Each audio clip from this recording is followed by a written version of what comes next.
सभी को नमस्कार। आज की जो हमारी वीडियो है स्पेशली जनरल क्वेश्चन से संबंधित है। चैनल पे प्रत्येक दिन आपसे एक इम्पोर्टेंट क्वेश्चन पूछा जाता है जी के संबंधित, जिसमें अलग अलग विषय को शामिल किया जाता है।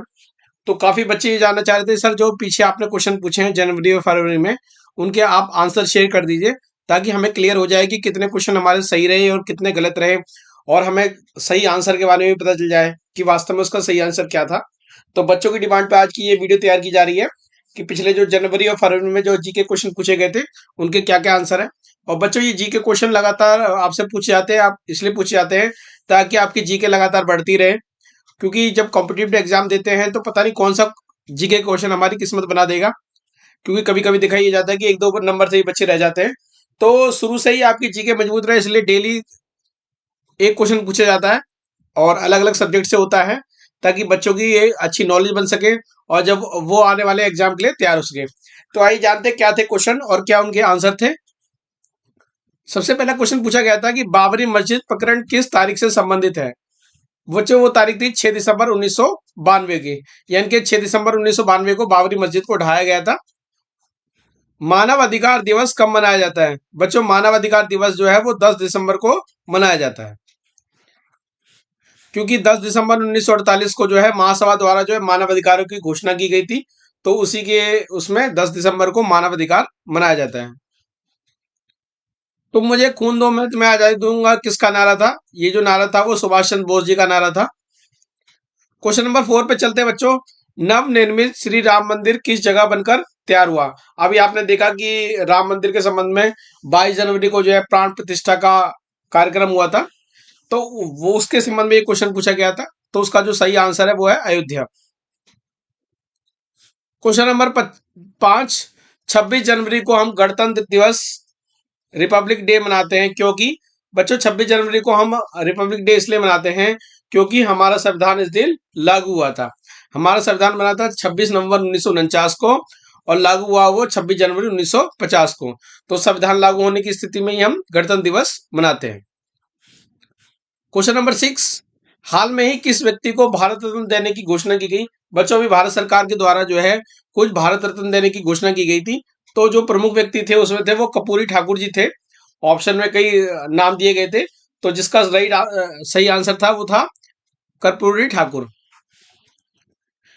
किस संविधान संशोधन द्वारा भारतीय संविधान में धर्मनिरपेक्षता शब्द को जोड़ा गया है, यानी कि जो सेकुलरिज्म वर्ड्स है वो कौन से कॉन्स्टिट्यूशनल अमेंडमेंट के द्वारा आया।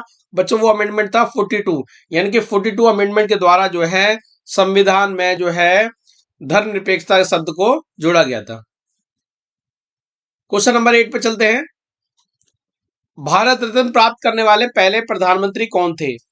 बच्चों भारत रत्न पहले प्रधानमंत्री जो थे प्राप्त करने वाले थे वो थे जवाहरलाल नेहरू जी। Question number 9। संसद में बजट किसके द्वारा पेश किया जाता है। बच्चों अभी आपको पता है कि भारत सरकार के द्वारा जो है फरवरी में बजट पेश किया गया था। तो बजट जो होता है वो प्रत्येक वर्ष जो है देश की वित्त मंत्री के द्वारा जो है पेश किया जाता है। और अभी आपको पता ही है कि अभी हमारी वित्त मंत्री कौन है। निर्मला सीतारमन जी जो है हमारे देश की वित्त मंत्री है। क्रिकेट किस देश का राष्ट्रीय खेल है। तो क्रिकेट जो है इंग्लैंड का जो है राष्ट्रीय खेल है। 11वां क्वेश्चन पूछा गया था सबसे ज्यादा बार बजट किस नेता ने पेश किया। तो सबसे ज्यादा जो बार जो बजट पेश किया था वो मोरारजी देसाई ने पेश किया था। क्वेश्चन नंबर 12 साइंस से संबंधित था। सबसे बड़ा कौन सा ग्रह है। तो बृहस्पति जो है सबसे बड़ा ग्रह है। Question number 13। वर्तमान में चर्चित केंद्रीय एजेंसी ईडी इन्फोर्समेंट डायरेक्टरेट किस अपराध के नियंत्रित करने के लिए बनाई गई है। तो ये जो आर्थिक अपराध है, खासकर जो पैसे से लेन देन संबंधित अपराध है, जिसमें कि पैसे को इधर से उधर किया जाता है, उसके संबंध में जांच पड़ताल की जाती है। इकोनॉमिक अनुच्छेद 371 किस राज्य से संबंधित है। ये जो है नागालैंड से संबंधित है और ये 11th क्लास के फाइनल पेपर में भी पूछा गया था। सबसे पुराना वेद कौन सा वेद है। बच्चों से सबसे पुराना वेद जो है हमारा ऋग्वेद है। ठीक है, 4 वेद है हमारे, तो उसमें जो सबसे पुराना वेद है कौन सा है, ऋग्वेद है। कई कुछ पेपर के क्वेश्चंस में आ जाता है ये। ओलंपिक खेल कितने वर्षों बाद होते हैं। अगर ओलंपिक खेलों की बात करें तो बच्चों 4 वर्ष बाद होते हैं। क्षेत्रफल की दृष्टि से सबसे छोटा राज्य कौन सा है। काफी बच्चों ने इसका सही आंसर दिया था। क्षेत्रफल की दृष्टि से जो सबसे छोटा राज्य है बच्चों वो है गोवा। क्वेश्चन नंबर 18 में बात करेंगे, इकोनॉमिक्स से संबंधित क्वेश्चन था। चेक जारी करने की तिथि से अधिकतम वैधता कितने समय की होती है? यानी कि कोई व्यक्ति अगर किसी व्यक्ति को चेक जारी करता है तो अधिकतम यानी कि मैक्सिमम कितने समय तक के लिए वैलिड होगा? तो उसका जो राइट आंसर होगा वो होगा 3 मंथ। 3 मंथ के लिए जो है वो वैलिड होगा। क्वेश्चन नंबर 29 पे चलेंगे, निम्नलिखित में से कौन सा राजनीतिक दल को राष्ट्रीय पार्टी का दर्जा प्राप्त नहीं है? 4 ऑप्शन आपको दिए गए थे, कांग्रेस, बीजेपी, आम आदमी पार्टी और समाजवादी पार्टी। तो काफी बच्चों का सही था, क्योंकि बाकी तीनों जो पार्टियां थी वो राष्ट्रीय पार्टियां बन चुकी हैं। हाल फिलहाल में आम आदमी पार्टी जो है राष्ट्रीय पार्टी बनी थी। उसमें जो समाजवादी पार्टी का जो ऑप्शन था वो सही था कि उसको राष्ट्रीय दल का दर्जा प्राप्त नहीं है। क्वेश्चन नंबर 20 पे चलेंगे, मूल संविधान में कितने अनुच्छेद थे? अगर हम मूल संविधान में अनुच्छेद की बात करें, जब हमारा संविधान बना था तो बच्चों उस समय जो अनुच्छेद थे हमारे 395 अनुच्छेद थे। कितने थे? 395। किसान आंदोलन में चर्चित शब्द एमएसपी का पूरा नाम क्या है? बच्चों इसका जो पूरा नाम था minimum support price. Minimum support price क्या होता है? देखिए, मिनिमम सपोर्ट प्राइस का मतलब ये होता है कि मान लो किसान ने जो है फसल उगाई, तो सरकार जो है उसके लिए कीमत तय कर देती है कि इस कीमत पे आप हमें बेच देना। उससे पहले चाहे तो आप मार्केट में बेच सकते हैं, अपने माल को किसी भी प्राइवेट लोगों को बेच सकते हैं, परंतु यदि आपका माल कहीं नहीं बिकता है तो आप एमएसपी प्राइस पर जो है सरकार को बेच सकते हैं। यानी कि एमएसपी प्राइस वास्तव में एक गारंटी है किसानों को कि उनका माल तो बिक ही जाएगा इतने पे। तो एक वाजिब दाम जो है सरकार के द्वारा तय कर दिए जाते हैं और उस पर जो है किसान जो है अपना माल को बेच सकते हैं। पंचायती राज दिवस कब मनाया जाता है? तो पंचायती राज दिवस जो है 24 अप्रैल को बच्चों मनाया जाता है। क्वेश्चन नंबर 23 की बात करेंगे, जनसंख्या की दृष्टि से सबसे छोटा राज्य कौन सा है? देखिए, जनसंख्या की दृष्टि से अगर बात करें तो सिक्किम होता है, और क्षेत्रफल की दृष्टि से बात करें तो ऊपर हम जो बात कर चुके हैं वो गोवा होता है। तो बच्चे इसमें कोई कंफ्यूजन नहीं होनी चाहिए। तो जनसंख्या की दृष्टि से सबसे छोटा राज्य कौन सा है? सिक्किम। क्वेश्चन नंबर 24, काफी बच्चे जो है इसमें असमंजस में थे। विश्वनाथ आनंद किस खेल से संबंधित है? विश्वनाथ आनंद जो है वो चेस से संबंधित है, शतरंज से। क्वेश्चन नंबर 25 पे चलेंगे बच्चों हम, पाकिस्तान की मांग को लेकर मुस्लिम लीग ने किस तारीख को प्रत्यक्ष कार्रवाई दिवस मनाया था? बच्चों, प्रत्यक्ष कार्रवाई दिवस के अंतर्गत जो है बहुत बड़े भारी मात्रा में और बड़े स्तर पर जो दंगे हुए थे, वो जो तारीख थी वो 16 अगस्त 1946 को थी। ठीक है बच्चों, ये पेपर में पूछ लेता है क्वेश्चन। क्वेश्चन नंबर 26, सूर्य से पृथ्वी पर प्रकाश आने में कितना समय लगता है? तो इसका जो राइट आंसर था बच्चों वो लगभग 8 मिनट था। लगभग 8 मिनट जो है हमें लगते हैं सूर्य से प्रकाश आने में। क्वेश्चन नंबर 27, भारत ने प्रथम क्रिकेट विश्व कप कब जीता था?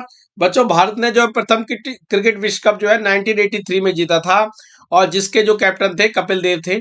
ठीक है, उसके बाद आपको पता ही है कि भारत ने जो अगला वर्ल्ड कप कब जीता था, वो अगला वर्ल्ड कप जीता था 2011 में। उस टाइम जो जो कैप्टन थे वो महेंद्र सिंह धोनी थे। ठीक है, हर 4 साल बाद जो है क्रिकेट विश्व कप होता है 50 ओवर्स का। तो उसमें पहले 1983 में वेस्ट इंडीज को हराकर इंडिया ने वर्ल्ड कप जीता था, और 2011 में जो है श्रीलंका को हराकर इंडिया ने वर्ल्ड कप जीता था। Question number 28, most important question और कई बार पेपर में पूछ लिया जाता है कि दक्षिण की गंगा किस नदी को कहते हैं? तो गोदावरी नदी जो है बहुत बड़ी नदी है, लंबी नदी है, तो इसको दक्षिण की गंगा कहा जाता है। बड़े बड़े कॉम्पिटिटिव एग्जाम में ये क्वेश्चन पूछ लिए जाते हैं बच्चों। मैं आपके लिए जो क्वेश्चंस लेके आता हूँ बहुत इंपॉर्टेंट क्वेश्चन लेके आता हूँ, जो कि कई कॉम्पिटिटिव एग्जाम में पूछे जाते हैं, और आप लगातार आंसर देते रहेंगे तो आपका जीके बहुत अच्छी होती जाएगी। श्वेत क्रांति से संबंधित क्या है? कई तरह की क्रांति होती है, जो श्वेत क्रांति से संबंधित है वो है दूध।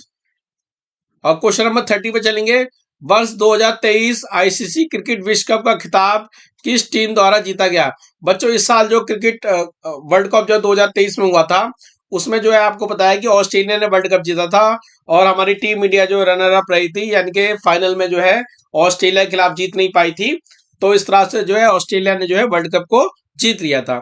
बच्चों, तो ये थे टॉप 30 क्वेश्चन जो आपसे पूछे गए थे। ये क्वेश्चन कहीं ना कहीं किसी ना किसी कॉम्पिटिटिव एग्जाम में आ ही जाते हैं। मैं आपके साथ जो लाता हूँ वो मोस्ट इंपोर्टेंट क्वेश्चंस लेके आता हूँ, जो कि किसी भी कॉम्पिटिटिव एग्जाम का हिस्सा बने हुए होते हैं। आप इसी तरह से लगातार सारे क्वेश्चंस के आंसर देते रहिए। महीने के एंड में जो है हम उन सारे क्वेश्चंस के आंसर पर चर्चा करेंगे कि उनका क्या क्वेश्चन था और क्या आंसर था। इसका आपको फायदा ये मिलेगा कि आप आने वाले किसी भी कॉम्पिटिटिव एग्जाम को आराम से क्रैक कर पाएंगे और आपकी जीके भी बहुत अच्छी हो जाएगी। तो बच्चों इसी तरह क्वेश्चंस के आंसर देते रहें, इसी तरह से चैनल पे लगातार विजिट करते रहें और देखते रहें कि कौन सा क्वेश्चंस जो आपको आता है। और बच्चों साथ ही साथ मेन जो बात आपको ये है कि आप मुझे कमेंट बॉक्स में बताएं कि इन 30 क्वेश्चंस में से आपके कितने ठीक गए, क्योंकि हम ये जानना चाहते हैं कि आपको कितना फायदा मिल रहा है। दूसरी बात, आपके कितने क्वेश्चंस ठीक गए। तो आप जो है कमेंट बॉक्स में मेरे को जरूर ये बताएं कि आपने जो इन 30 क्वेश्चंस के आंसर दिए तो आपके कितने आंसर्स ठीक रहे। और आशा करता हूं इसी तरह से आप लगातार आंसर देते रहेंगे और एक समय ऐसा भी आएगा कि आप सारे आंसर दे पाएंगे और इसका एक फायदा ये मिलेगा कि आप कॉम्पिटिटिव एग्जाम को भी क्रैक कर पाएंगे। तो आशा करता हूं इस वीडियो के माध्यम से आपको पिछले 2 महीने में जनवरी और फरवरी में पूछे गए क्वेश्चंस के आंसर क्लियर हो गए होंगे और उनके आंसर पता चल गए होंगे। अगली वीडियो में मिलेंगे किसी नए टॉपिक के साथ, किसी नई नॉलेज के साथ। तब तक के लिए टाटा बाय बाय।